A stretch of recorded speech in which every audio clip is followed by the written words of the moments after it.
This is DRF Race of the Day. Hi, everybody. Dan Illman, Mike Beer, the DRF Race of the Day for Sunday, February the 14th. Happy Valentine's Day, everyone. Is race number 7. It's the Sweet Life Stakes at Santa Anita. Let's throw up this field for Grade 3 Turf Sprinters.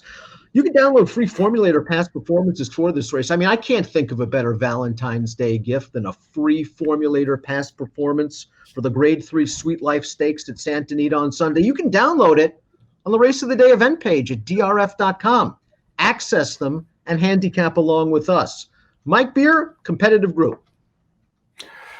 Really is. I think a lot of different horses could win this race, Dan. A lot of interesting horses shipping in for this race as well. And it feels like a lot of pace on paper, too. So a lot going on.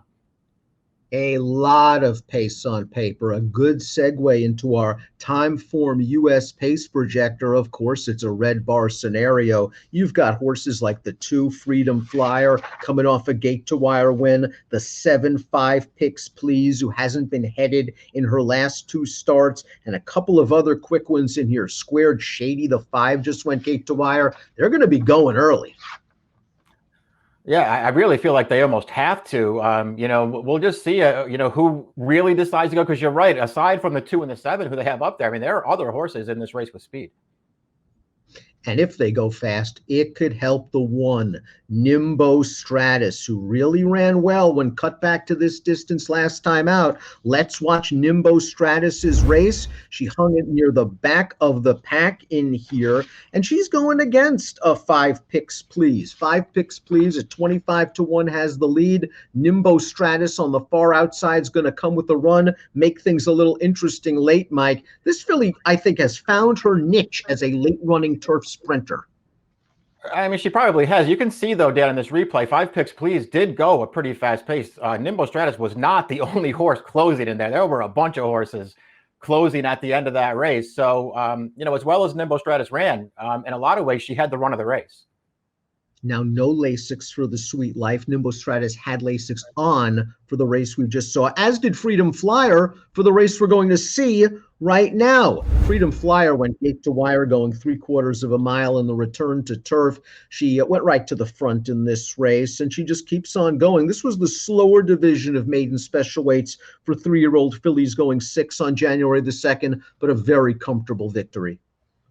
Yeah, wins this race very easily, got loose on the lead, never really faced a serious challenge. She had been defeated by a couple of horses she's going to meet up with again in here earlier on in her career, but she wasn't embarrassed by those horses, Dan, and it feels like she took a step forward last time. There are several European invaders making their North American debuts, and I guess the worry in here is that several of them could be really out-sprinted. They've probably never seen the likes of the electric pace that they're going to experience on Sunday. Going global at least goes out for Phil D'Amato, Flavian Pratt. This horse pulled off a big upset on synthetic last time. Races, not much to write home about.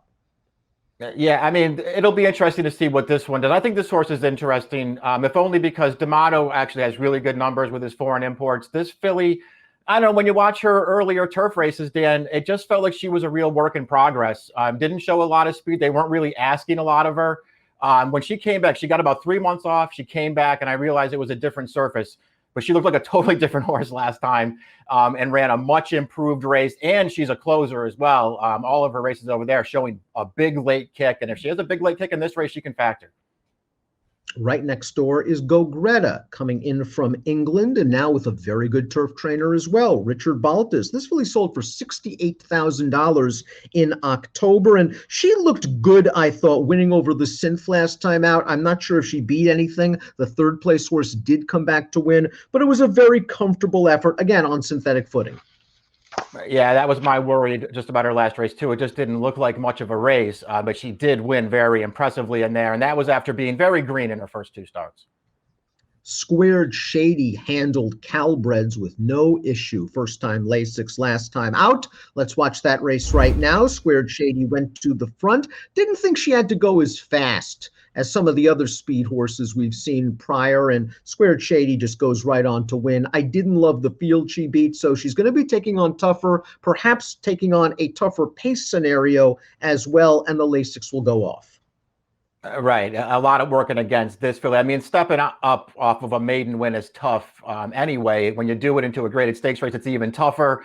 And then when you do it as a speed horse, when you're facing some other really fast horses, that makes it even tougher. She's going to be a big price in here.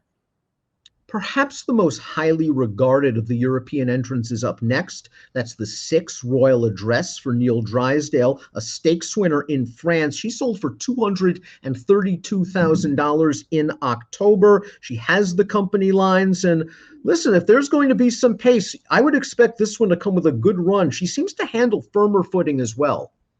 Yeah, she does. And listen, she just really got good on that 3-race win streak. Her first 2 races, I didn't think were very much at all, but she got a lot better through the summer. Didn't run well at all last time, I didn't think, but maybe that was just too tough a spot, Dan. We saw 5 Picks Please handle Nimbo Stratus. It was so nice. Let's see it twice. 5 Picks Please went right to the front in here. She went fast. This was her first start for John Sadler, first start on the turf, and she just kind of blasted away to the front, Mike. This is a horse that won at Mountaineer. John Sadler might have found himself a little bit of a bargain. They might have. I mean, she really ran well in this race, Dan. Took no prisoners on the lead. You can see, again, everybody closing at the end, but she just had enough to hold on there. I feel like in a lot of ways she beat Dynamics that day and ran a really good race.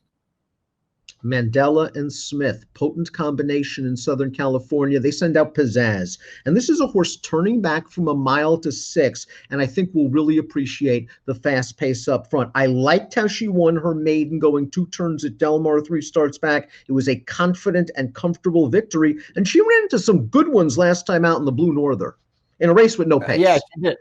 Yeah, I agree. There was no pace in that race. I did, that, and she was wide all the way too. I mean, that wasn't her best effort, but I feel like there could be a way to excuse it. I thought she ran really well too back then when she made the first move into a race that fell apart and actually made the lead before she got tired. And I actually even liked her career debut. I realized that sprinting first time out was probably just a means to an end, but she ran pretty well in that race. I think she might handle this cutback. We saw the winner of the slower division of 6 furlong races on January the 7th. Majestic Steps won the faster division of that race. What a beautiful ride here from Rispoli. Phil D'Amato bumped a little bit at the start, was able to save ground on the turn, came out into the stretch. Everything worked out. Just a perfect closer's trip. But I did like the way she finished this race off, Mike. Yeah, I agree with you, Dan. I mean, she did get an absolute perfect trip in this race, but this is one of those where it feels like the trip probably didn't matter. It feels like she might have just won anyway. She looked really good winning that race. Magical Thought was claimed for $100,000 after her most recent race. It was a performance where she was in that 5 picks race and she just never got positioned. She didn't break very well. She was in and among horses. You can forgive that effort. That's a lot of bread to pay for this filly. Yeah, it is. They reached in for a pretty big tag there. You can forgive that race.